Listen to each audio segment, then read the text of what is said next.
What's up, everyone, and welcome back to the Boost Your Biology podcast. Today, I am very excited to have a very special guest. We have Laura from Waking Herbs. Welcome to the show, Laura. Hi, Luca. Thank you very much for the invitation. I'm very happy to be here. Awesome. So, Laura, did you want to maybe explain to my audience, how did you become so fascinated with ethnobotanical medicine and also shamanism? This is a long journey, but to put it as short and good as possible, it started with my husband about 4 years ago when we wanted to go on a motorbike through South America. I started from Colombia. I'm from Colombia. I am an ecologist. And with my husband, we decided to go all the way to Argentina, starting in Colombia. And in the south of Colombia, we had the first ceremony for my husband and the third ceremony for me. Yeah, it was very inspiring. It's a ceremony of Ayahuasca. And in my personal experience, I had this beginning of understanding that, yes, it's also science, the speaking with plants. I think some years ago to talk about the plants speak to you, it will be like a wacko. But it's just true. People are taking that more serious. People are understanding that really plants talk to you. So that's what happened to me. The plants talked to me and literally told me about another type of ecology that is beyond the protection of nature because of the nature itself, but the protection of nature because of a spiritual relationship with it and a message that plants have for us. So I started being very curious about it. And that was really the beginning of a journey that maybe started when I decided to study ecology. And for my husband, it was very similar, but in a different perspective. He was more in the way that because he's from Europe, so he had this feeling that he wanted to feel his family and his friends get in touch as he never had the opportunity when he was a child or when he grew with this Western mind that we call. So his goal was more to bring the plants to his people.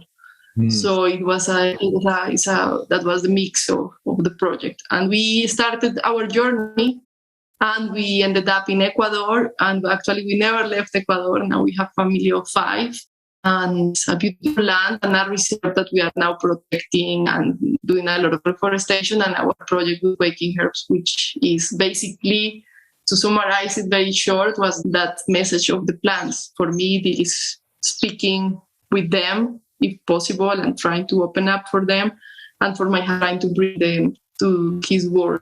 And we together have worked on this for the last, Waking Herbs started 7 years ago, so the last 7 years we have been working on this, and now our team has grown a lot. So we are a big team now behind this project. Yeah, it's a really beautiful journey. And it's funny, Laura, because during my studies of my naturopathy degree, one of the subjects we learned that shamanism was one of the very first forms of medicine. And, you just said before about how the plants can talk to you. So did you want to sort of uncover maybe like more around that topic of plants actually maybe teaching us and giving us their wisdom? Yes, I feel very strong in my heart and in real experience that, so when I studied ecology from a scientific perspective, we are separated from the natural world. So we can decide, depending on the field we study, how close we go to the natural world, like resources that we use and damage and it doesn't matter, or resources that we want to protect, but still are resources for us. We are still the center of the whole world and we are meant to use it. So some sciences will not care about the sustainabilities and some others will care, but still from the separation perspective. And when we realize that is not that separation, I think entheogens for that, but it's not the only way, also through meditation or through fasting or through just spiritual bliss. My mother has it with her church, for instance. It's also just a spiritual feeling that you are not separated from what the creation is. And then there is tribes. We are the tribe of human tribe. Let's call us that. There is the tribes of the people of the fungi, There's the tribe of the plants, there is the tribe of the animals, and we are just beings, but we communicate with each other. So when my dog is moving his tail, it's not because just he's so undeveloped and unevolved that the only way he has is that moving of his tail. No, there is a whole communication between us. He's reading my chemistry. He's sending waves of vibrations through his moving of his tail. And there is much more that we feel all the time disconnected, we miss. And then when we started connecting and not feeling so separated, can be through intelligence or through the experiences I mentioned before, then you start hearing the message. Some people really hear a voice. Hey, Lucas, you should go and do this. And that's amazing, but that's not the only way you hear it. You just feel this certainty inside of you of a message that you know it doesn't come from you, that is something sharing it with you.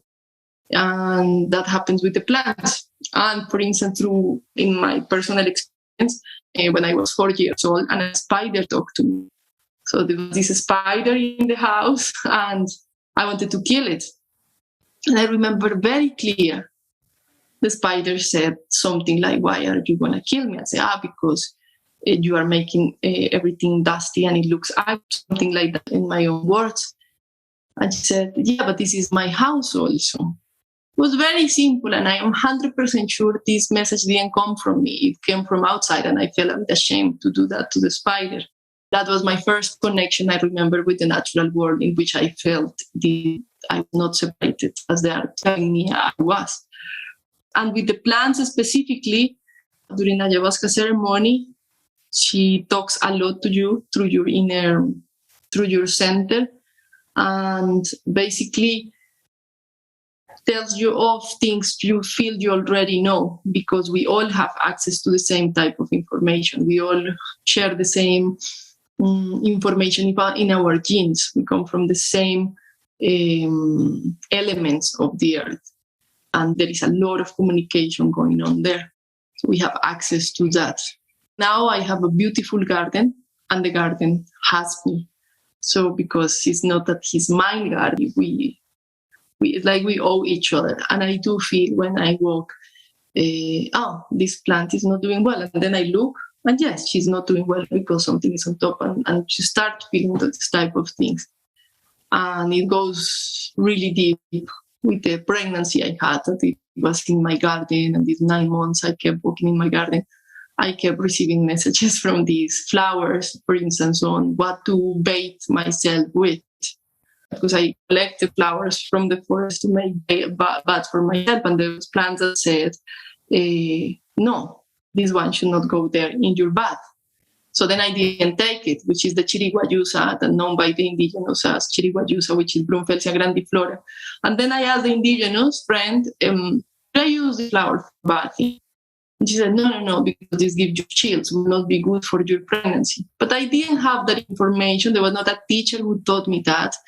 I was just happy collecting all the flowers I like. And that flower, like the chiriguayusa de Brunfelsia, I like a lot. Why not collect it? When I was going to collect it, she told me not to do it. And the indigenous said, it's true, you should not bathe with that. So you start being very open to the plants, and that's just very magic. But we all can do it. It's not a superpower or something. It's just that we are not separated from them. Yeah, that makes sense. And with the ayahuasca, the brew itself, obviously it's a very sacred medicine, and it's highly respected and needs to be administered very carefully for an individual. But I'd love to hear about some of the uses of this medicine and some of the things that you've seen with people, how it's changed their lives. Yeah, I am very careful because I don't promote the use of ayahuasca. For instance, this is like a sacred medicine for some people, for the indigenous people, and for many others more and more. There is a hype also about it and a lot of discussion. But I can take from my personal experience that the ayahuasca is a mix of plants, and it's with different effects.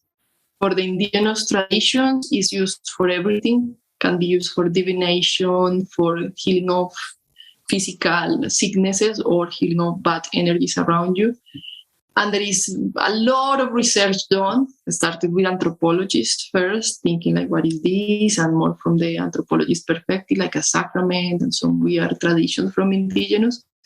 But then people with years and years of research, they have found out other uses beyond the ceremonial thing where you feel well and you have some hallucinations and shamans cleanse you.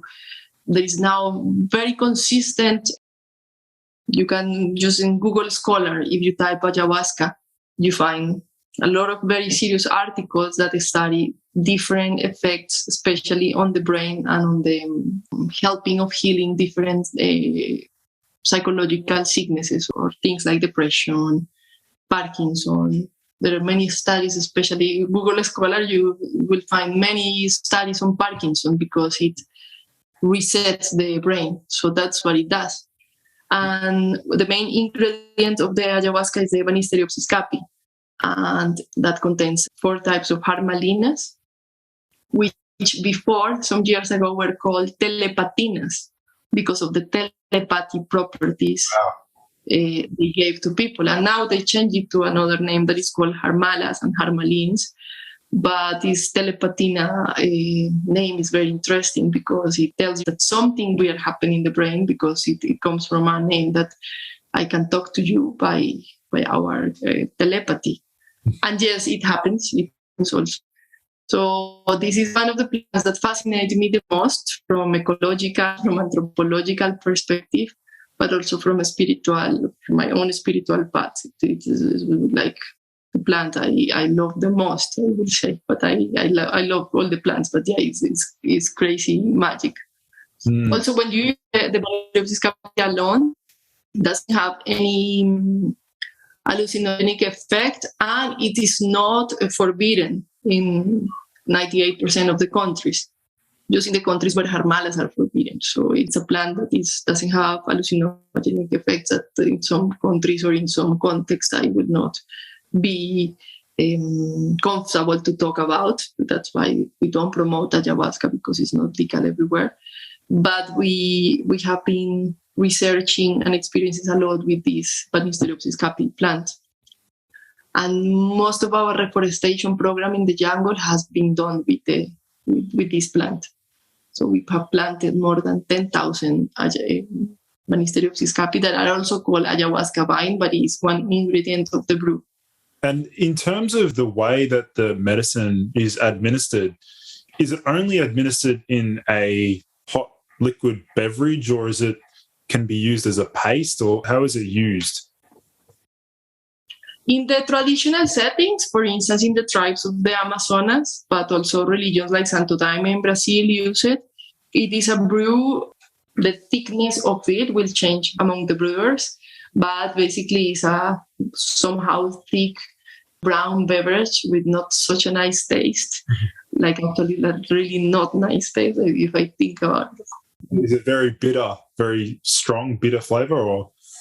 It's a mix of many flavors. It has some sweet, acid, bitter, and woody in it. So it's really strong.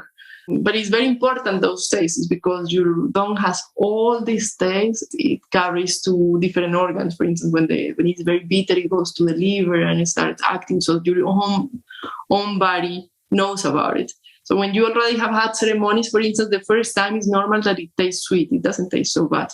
But if you are going to have ceremonies again, your body, before you drink it, I'm talking about it now, my whole body is feeling like, because your body recognizes very strong. All your organs recognize where it goes. It's actually a good carrier for other components of other plants. It's a little bit like the CBD, that the CBD carries very well to different organs because it has the cannabinoids are in different organs of the body. So if you put like natural components in CBD, it will go to the organs it needs, like liver, kidneys. Something very similar happens with the Banisteriopsis caapi, because it goes very fast, has all these tastes. It will carry other plants with it faster to the organs they need to go. But I think I deviated from the question, which was, the beverage will be like this brown thing with that flavor. And the portion will be like a shot, let's say. Wow, awesome. And there is other botanicals that, I'd like to discuss with you, Laura, and that is we jotted down Bobinsana. Bobinsana. Did you want to talk a little bit about this medicine? Yes, Bobinsana, it's one type of a jewel from the jungle. It is native from South America, but you can find it in other countries, but it's really, really native from here. And the scientific name is Calliandra angustifolia. It is very known in gardens in the tropical places because the flower is very pretty, like a lot of tiny, like quartz, pink and white. But it has been for many years, but was not very known. The Peruvians have used it. The Peruvians from the Amazonas use it for diets, and they do diets on Bobinsana. And people have not had the honor to do a diet with Bobinsana. But I've talked with many people who have encountered the spirit of the Bobinsana through diets, basically 7 to 21 days, drinking a lot of teas of the different parts of the plant. And the plants start talking to them. There is even books about it. And like those spoke the plant of Monica Gagliano. She has one type of that diet and explains that talk with this spirit. So this Bobinsana, the people in Peru and some Amazonian tribes in Ecuador believe that is good for heart healing. And heart healing is when I am like a broken heart or depression, but also physical heart healing. So the two sides of the heart, like the physical and the spiritual, emotional part of it, that they believe. And in other tribes, like the Quichua people, believe that it's good for rheumatism and arthritis. That's what they say. But if you study what the researchers have studied about that plant, it seems that it has important anti-inflammatory components, and that yes, it has some effects on the heart and it's like a mood enhancer. So we started experimenting with it alone for the heart and the well-being, and then for lucid dreaming. And the moment I started experimenting with it, I had all this information in my head, more from the books and from the research. And we started selling Bobinsana and I started experimenting making extracts of it, and it was going very well. But I have not had contact with her. So in 2019, I had like difficult period, and I had like 2 miscarriages and was feeling very sad.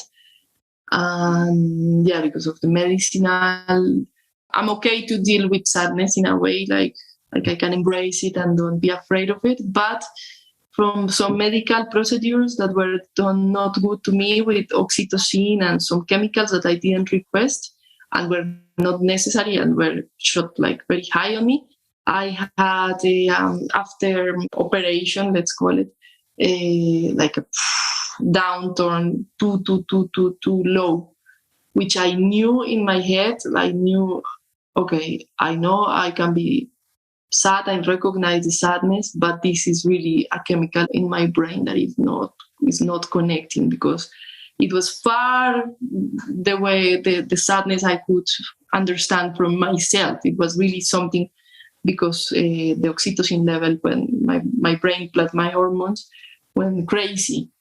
So I could be clear enough with myself, like, okay, this is going really bad.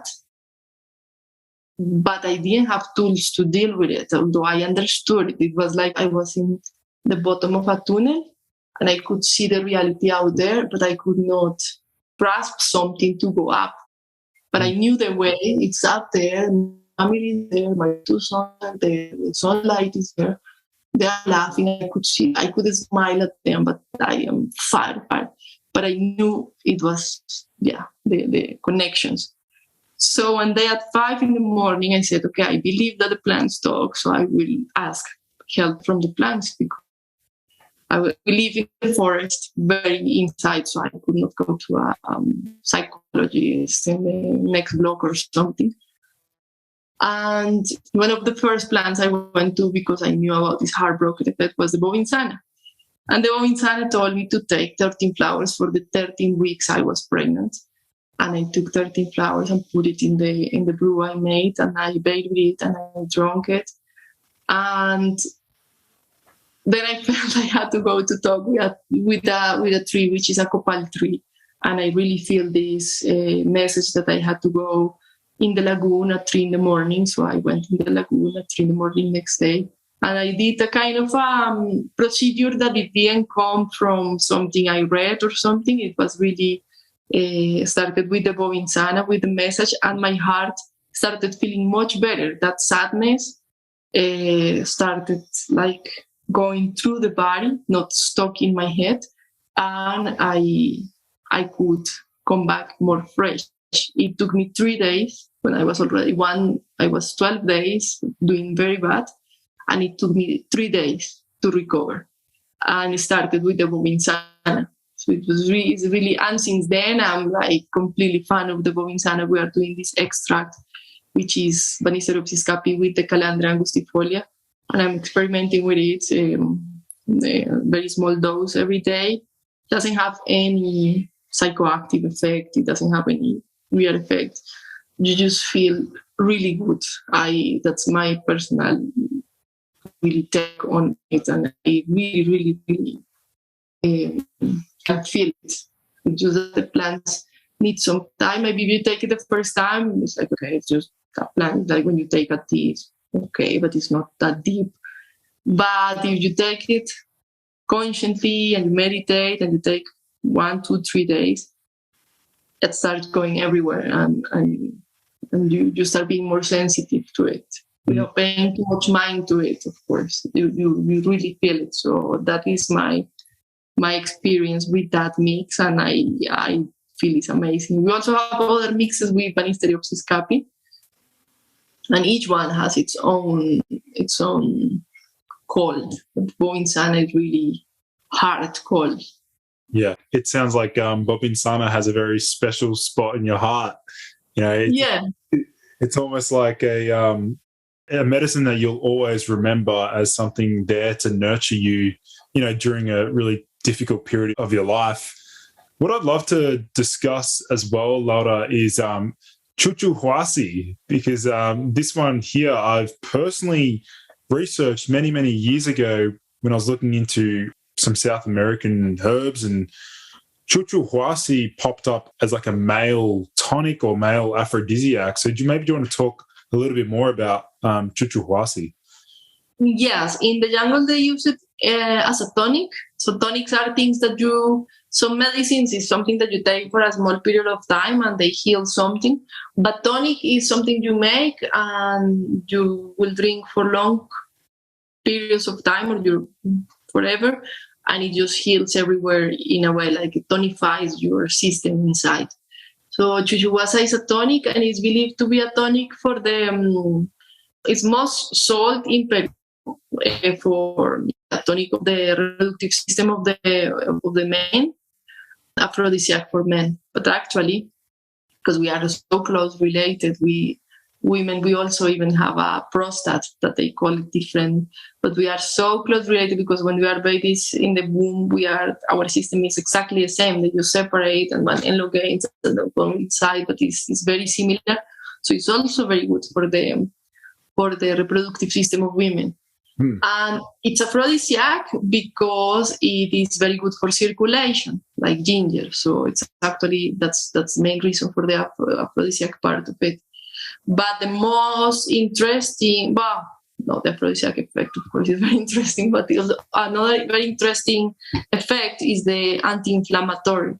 So it helps the blood go much free in all the organs, and has a very strong disinflammatory effect. That, together with the copaiba oil, are the two main anti-inflammatories of the world. And you take it as tonic, it means you can make tea, but it's what you get. So you need to boil it for at least 30 minutes so the components go out. So we have been trying to do it more efficient, also to use less of the plant, also do it with leaves, not only with the bark. So we are making extracts of the plant. And those extracts are alone. the chuchuasa alone in the form of a special tincture we make, or carried by Banisteriopsis capi, because of what I told you that we have been experienced as the Banisteriopsis capi as a carrier of medicine, as the could be like the divinity for this mix. Yeah, we have experimenting with the family members, and yeah, the results are amazing. With the chuchuasa, I've not taken myself, but I've taken, but not. I don't have a story of. I don't have like an issue I can explain, arthritis or something that was cured. But I have my mom. She's 79 years old, and I have given her chuchuasa for her veins, and it's crazy. It's just I have all my aunts and people in my family circle like, oh, when are you gonna send chuchuasa? Because it's it's the whole system has a change. For my mom, has an effect in the wrist pain. They're gone. Wow. She had a lot of her knees, and those pains are gone.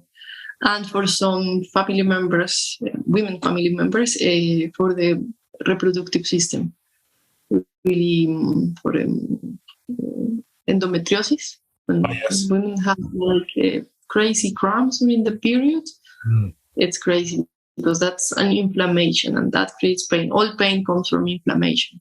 So when you take this tonic, and the indigenous believe that and have been using it for centuries.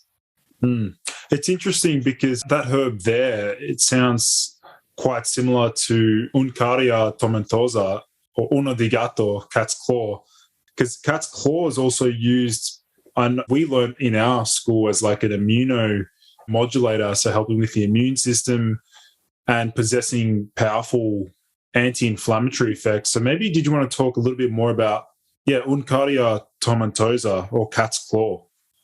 Yeah, Untaria tomentosa or uña de gato or cat's claw, it's related in effects to chuchuasa in what you just said. In the anti-inflammatory effects is immunomodulator, which means that if you have your immune system so high, for instance, to immune disease like lupus or something like that, or you have your immune system too low because of chemotherapy or so other type of treatments or sicknesses, it helps the immune system to regulate. And that it's like, that's millennial. It goes, with plants that it goes like in hypes. And in the 80s, the hype was with Uncaria tomentosa, and it came especially from Peru, and they were like all the time advertisements on TV about it. But then somehow it goes away, like the hype of it. But she has always been there, and it's the testimonies about her are worldwide. And especially in South America, people use those plants much more. It's very common in every nature store of the town. You can find Uncaria tomentosa. It's a very common remedy for the people in the city or in the towns in South America. You find that in Bogota, the capital of Colombia. You find that in a small town where they say in a drugstore. So that's not so common in the States or in Europe, but it's really common here, and people put their hands on fire for cure many diseases with it. You can hear testimonies of cancer or recovery for chemotherapy or pain healer, because the power of disinflammate what it's inflamed. And that's a very nice plant because it's very easy to get, it's very sustainable. Yeah, so I like a lot because when we do our program of reforestation, those plants that grow fast and go on the lower part of the plantation, they help a lot to get rid of grass and to be together plants that grow much higher. So it's a nice mix. I like chuchuasa is a slow-growing tree, so we have planted many, but Uncaria tomentosa goes very fast, so you can actually offer nice income opportunities for people when you mix those types of crops. Some go slow and need time, some that are faster, so people can. So Uncaria tomentosa I like that because it grows fast. Yeah. Something else that just popped up for me there, Laura, is in relation to the actual harvesting and also storage component of a lot of these herbs. Maybe did you want to talk about how different timings and how, various constituents from the actual plants are produced at certain stages when we, produce these medicines. Yeah, I like that topic a lot because then my ecology heart beats fast. I think, and I really say it very with a nice pride, that a reason why our project differentiates a lot is because we pay a lot of attention to this that you are mentioning. Like, basically, what are the plants need to be the best they can be? It's like a child. You don't put a child. I don't put my son in whatever school to go as rid of him or get as much knowledge as he can from without caring. No, we want to put him there, give him all the attention he needs, of his needs, or what he likes, or what he thrives with, checking on him. Yeah. So the same is like with a plant. We cannot put a motor up of something because it gives money. So because it's like it's labeled in the plants. So that's the problem in the Amazon, is that there are economies that come from boom. So it's the boom of cacao, or it's the boom of rubber, or it's the boom of guayusa. So everybody crops. So you cut everything and you just plant one plant, and that plant grows and you can take it. Yeah, it seems efficient, but it is very destructive, and it doesn't give the plant what she needs. So you are not supporting a plant that then not going to support you the way you think. So you have food that is less nutritious, and then you have medicine that is less effective. When we have this mix of products that grow at different stages, what I was mentioning before, and you plant them with their plant friends, which belong to the place, they are native from let's talk about now the jungle plants, many things happen. The plants are stronger, the plants are happier, and the plants have better components of the medicine components we are looking for that we need. So if you see, for instance, in our page, we have at least 400 different products, but from the jungle, there are at least 200 products. And those products are made from different plants that grow in different stages.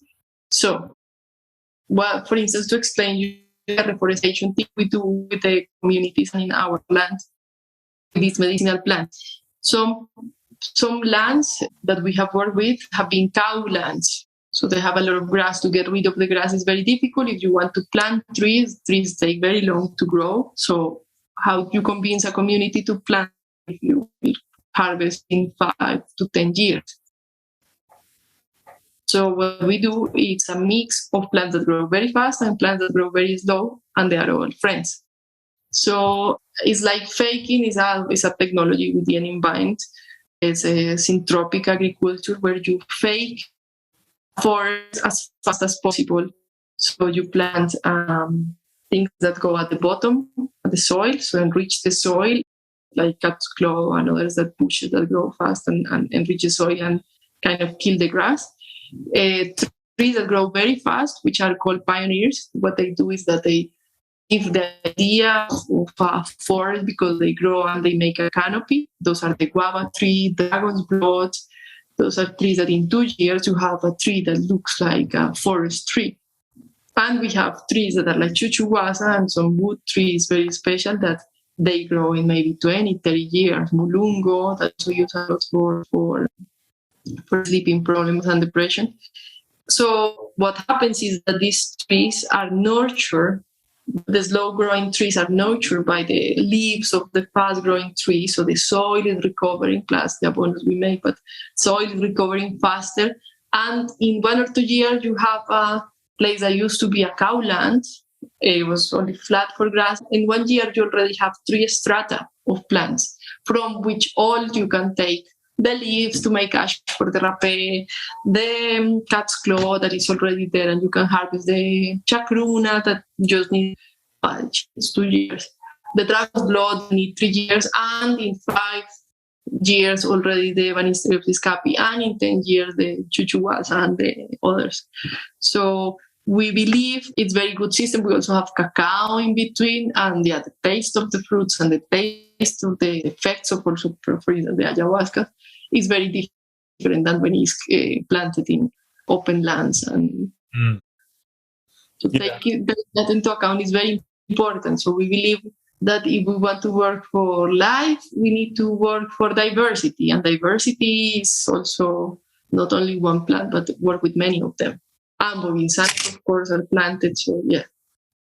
I think it's really, really important that you brought that up to illustrate the importance of, just the way that we harvest these plants and then the way that we extract them and the care that we give to them, because the amount of attention that we give to them is the equal amount that they'll give us back and, treat us and help us with our own survival and vitality.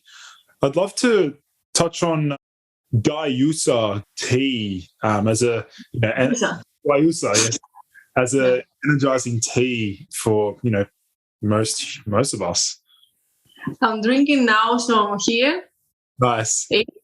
Yeah, Guayusa is also, I get excited about Guayusa as well. Look, I am a mother of 3 children. I have a baby now, and this project and a farm. We are building our house. So before coming to this meeting, I was like, okay, I'm so tired. I need what I know. I know what I need. I don't need a coffee, because if I want to talk and feel nice talking, coffee will make me really anxious and nervous. Last time we talked, I drank a coffee before talking to you, because of course I was breastfeeding all day. And then I talked to you and I was like shivering and I felt nervous. And so I said, this time I know what I need. I need a good Guayusa tea. And 5 minutes before talking to you, I put my Guayusa tea. We make a nice extract with it. It's really, because the extracts we make, we don't boil the plant. We do it at 40 degrees in a vacuum machine.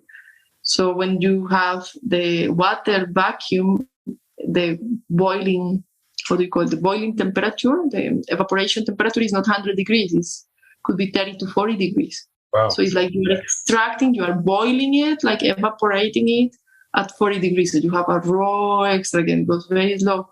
So the tea I would like to show you, but then I will drop it in the computer. But it's a very green color. It's very pure and it gives a lot of energy. Guayusa ilex, which is the name of the plant, is the same family of the mate plant. Yerba mate, is it? Yerba mate, exactly. Yeah, it's the same family. They are cousins. And it's a more far cousin of the coca plant. So they are all in this line of giving energy. And what Guayusa has is that it gives a very clean energy. It doesn't boost you like hyper. It boosts you like very clear and mild, and you can even have a nap with it. But you mostly feel energetic and like clear mind and more light. How would you describe the taste profile of that tea? For instance, we select the leaves. What you will do is you boil it as strong as you want. The more you boil it, the stronger it gets, and the more leaves you put, but the stronger it gets also. I have similar to yerba mate and to coca in the way that it's a bit bitter, a bit green tea-ish taste, but it has something unique. The common ground is just this a little bit bitterness, green tea style, but the uniqueness of it comes from I call it jungle taste. It's really tastes like nature. It really tastes like when you are in a maloca and it tastes a bit like this wood and fire and the jungle around. It's for me, it tastes like jungle. You sort of said is it somehow related to the coca leaf family? Is it a different family species? I know they are cousins. For instance, with yerba mate, they would be like sisters. With the coca, they are cousins. So I don't know how far they are. Now I think they are the same family, but I could be wrong. And I know they are cousins. At least they are related in the effects and components. But what Guayusa has very special is, for instance, coffee has caffeine and that gives you a boost. and mate has matein, and the tet has tein, and these kind of things. But what the guayusa has is that it has caffeine, tein, and theobroma. So it has the components from the cacao, which is a mood enhancer. So when you mix that because the cacao is it's good for mood enhancer, but it could be heavy on you if you are already tired, for instance, if you are already full after lunch. But the theobroma in the guayusa, it boosts that's why it's so light mood and energetic. It's really high now, the guayusa. I think, I don't know why it's not more popular, because it's crazy. It's completely amazing, grows fast, it's good for reforestation, it's good for the soil. Also, the leaves of the guayusa are very good for the soil in the jungle. There are some monocrops in that now are happening in Ecuador. I don't like that so much, but we do work with monocrops.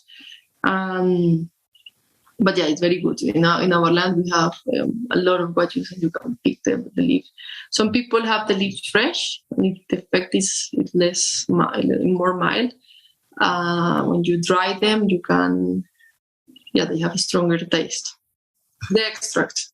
Yeah, I'd love to sort of learn a little bit more about a coca leaf tea. I mean, I've personally always wanted, I know when I visit South America, which should hopefully be in the next couple of years, I would love to personally trial and taste and experiment with the coca leaf tea. I know obviously the main alkaloid that everyone knows about, cocaine, comes from that tea, but I'm sure there's some other benefits to the tea outside of just acting as a powerful stimulant. Yeah, coca has a very sad story, because it's one plant that is very magic and sacred and has bad fame and reputation. So it's completely forbidden. We don't work with coca.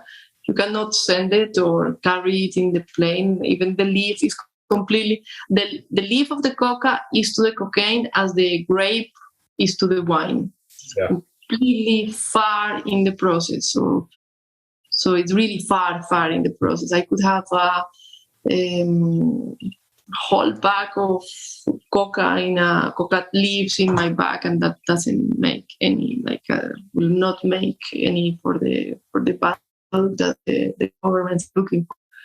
So, but unfortunately, because regulations want to be very standard, it was completely forbidden. So you cannot carry it in airports and things like that. But in South America, in Ecuador, in Colombia, in Peru, at the local markets, you can find coca leaves, and especially in Peru, because of the altitude, and Bolivia, they use it more. It's more traditional for them, and it's completely sacred plant for the Indian people. There are a lot of studies about it also, and it's crazy. It has a lot of calcium, it has a lot of protein, and it has a lot of something else. But it gives energy. Was one of the plants, most of the sacred plants from the indigenous, when the Spanish people came and made the indigenous somehow started colonizing, and the indigenous became like slaves. They forbidden all the sacred plants of them, because they were from the evil and these kind of things. So coca, ayahuasca, everything was forbidden. But when they saw that the coca gave so much strength and so much energy to the indigenous, actually they allowed them to use it again, because it was good for the work. So yeah, you can be in La Paz at 4,000 meters above sea level, or in Cusco, and you feel dizzy, you don't have enough oxygen, you have headache, and yeah, you just bite some coca or take some coca tea, and it's amazing. It immediately goes away, the headache and so it's really, yeah, I love it. But you cannot even have a plant planted just in, for instance, the indigenous of Peru or Bolivia can have that plant. It's just sad, because it's very special. And what about is it sangre de drago? Sorry. Dragon blood, sangre de dragon. Yes. That is the name of the species, Croton lecleri, and that is a fast-growing tree. There are like two types. One is from Africa, and very big, but it's different and has somehow different properties. The one from South America is Croton lecleri, It's a super fast growing tree. It's pioneer tree. It's very good for healing the soil in the jungle. So the dragon's blood is one of the first trees we always plant in the different chakras. Chakras is a mix of plants in a family-based unit. Because it grows very fast, and it's one of those that help the soil because it leaves a lot of leaves on the ground. Basically, after 3 to 4 years, you can also collect the blood. You collect it from the bark, and it's literally blood. It's blood color, blood texture. You put it in your hand, it also dries like blood. It has super strong properties for healing inside, but that has to be taken carefully because it also thickens the blood. Wow. It's so much like blood. So, but for ulcers, gastritis, that always has to be prescribed by your naturalist doctor. It's very good. It can heal crazy cases of gastritis, but blood pressure needs to be checked. So it is not for everybody. For the outside, for the hair and the skin, it's amazing because it's like a natural wound healer. Here we make soaps and creams and just like anecdotal experiences with it for everything. That's like my first aid kit is always dragon's blood bottle for my kids and for myself. For my afterbirth, I always have a spray tonic of the dragon's blood. Yeah, for my wound healing of the afterbirth. And it's just crazy because it has the antiviral component, so it's really good for all kind of wounds. And women believe that are very good for wrinkles, just that it stains a bit, so you will not put it to the pillow. So it has some disadvantages for the wrinkles, but it's very good. And also for the gums healing, we have experimenting a lot with it.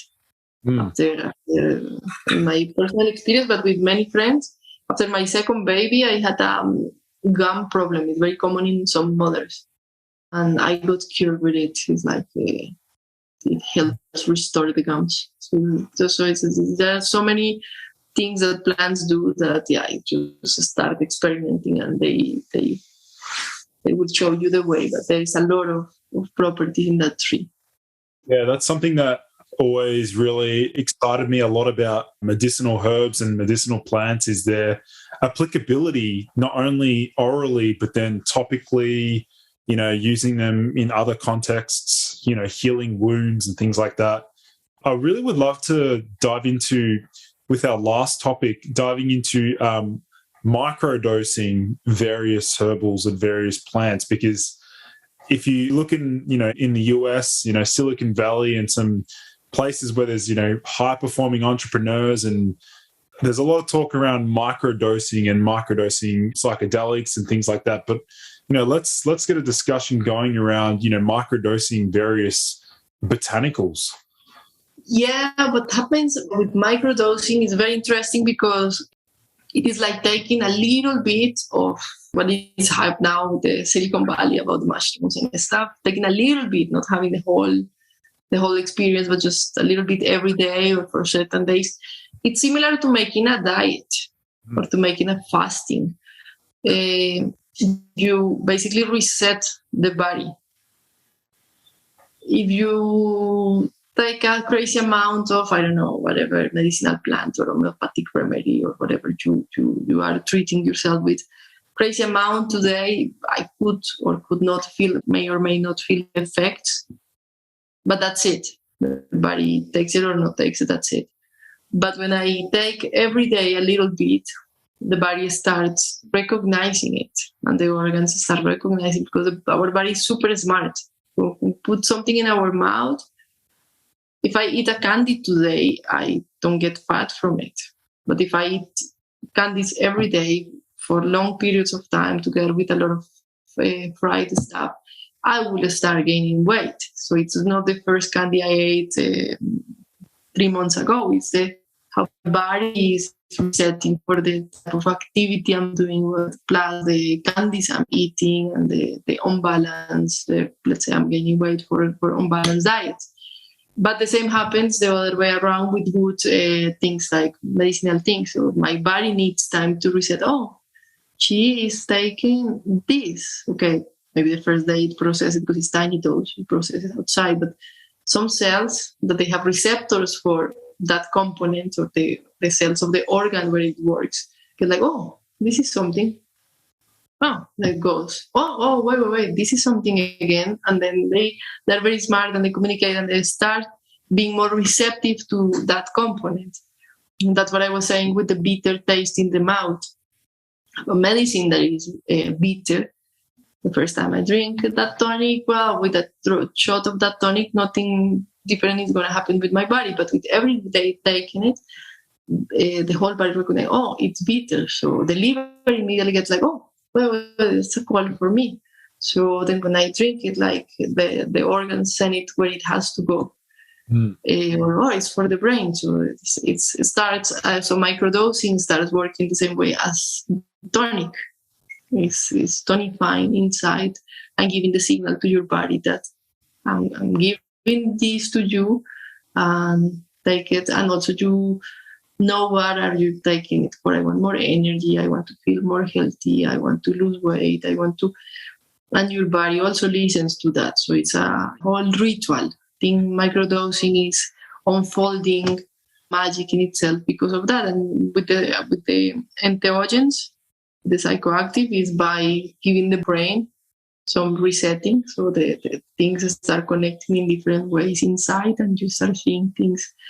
You don't change your personality, who you are. You choose the pathways in your mechanism for thought. Start going like, I always do this way because I'm very stubborn, but I can also do this way, and I'm still myself, but I feel better exploring.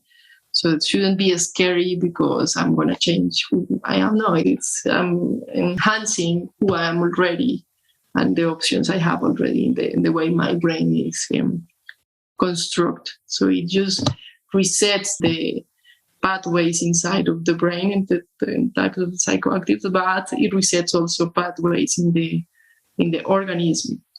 Yeah, I think that's a really great way to describe how microdosing, various herbs can work. Even I like how you mentioned the bitter, even just having that bitter aspect immediately going to be triggering the liver, even the taste profile. What we learned at naturopathy school was like, anything bitter on the tongue is going to help to stimulate digestion, improve liver bile, function and things like that. So yeah, the whole concept of microdosing, really fascinates me because there's a lot of nootropics that I personally use, and there's even homeopathic remedies that I've used, which is pretty much, microdosing or hormesis, which is again a really powerful form of medicine that is, often without many side effects because, we're not overloading the body with a toxic amount of the substance. So, Laura, I'd love to, I want to give my listeners a chance to, check out your website and some of your products. So did you want to let them know how they can learn more about some of the amazing herbs and botanicals you've spoken about today? Yeah, well, our page is www.wakingherbs.com. And we also have Instagram and we have Facebook, and we are trying, especially this year, to be more connected with people. Like we are much more present in social media now. We were very busy with the planting and the taking care of the plants. So now we have a very nice way to combine everything, and we are more present in social media, and we are very happy with that because we get in touch more closer to customers and questions. And well, we are not doctors, so we don't sell things for human consumption or advice on dosages, but we have a big love for all of these plants we have been talking about here today and many more, because we focus today in South American plants, which we have more in the website, but we have from all over the world. And yes, we are very active in our Facebook page and Instagram, so you can just look for us there. And yeah, it's amazing that you help us out with that also. Of course. I'll make sure to leave those links in the video description down below for those listening in. And again, for those who want to learn more about some of these amazing botanicals, or hopefully have a few blog posts on my website, or even, share this on my YouTube channel. But Laura, thank you so much for coming on the show. I knew this was going to be a great chat. Thanks a lot. I'm really happy. I was very happy talking to you. I hope you come to visit South America also very soon. You're welcome here to come visit the project as well. Awesome. Well, yeah, thanks, Laura, and I'll speak to you soon. Okay, thanks a lot.